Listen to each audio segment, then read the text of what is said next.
చర్మ వ్యాధులతో చాలా మంది ఇబ్బందులు పడుతున్నారు. అయితే ఈ సమస్యకు మూలం కేవలం చర్మంలోనే ఉంటుందా? దీర్ఘకాలిక సమస్యలకు వాడే రసాయనాలతోటి కూడినటువంటి మందులు సైడ్ ఎఫెక్ట్స్ని కలిగించేటువంటి రిస్క్ ఉంటుంది.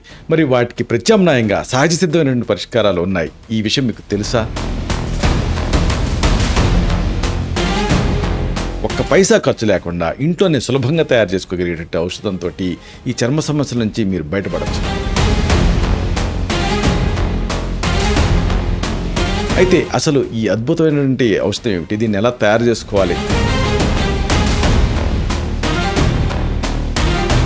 కర్పూరం, తులసి, కలబంద ఇలాంటి పదార్థాలు కేవలం ఇంట్లో వాడేవి మాత్రమే కాదు, ఇవి గొప్ప ఔషధ గుణాలు కలిగినవి.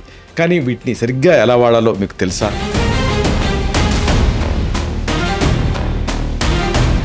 కొన్ని మందుల వల్ల నయం కానిటువంటి మొండి సమస్యలు కూడా ఈ సహజ పదార్థాలతో నయమవుతాయి. కానీ దానికి సరైన విధానం ఏమిటి? ఈ కీలకమైన అంశాలని, రహస్యాల్ని ఒక వీడియోలో తెలుసుకున్నాం. దాని తాలూకు లింక్ని కింద ఇస్తున్నాను. దీన్ని క్లిక్ చేయడం ద్వారా ఈ మొత్తం సమాచారాన్ని మీరు చూడొచ్చు.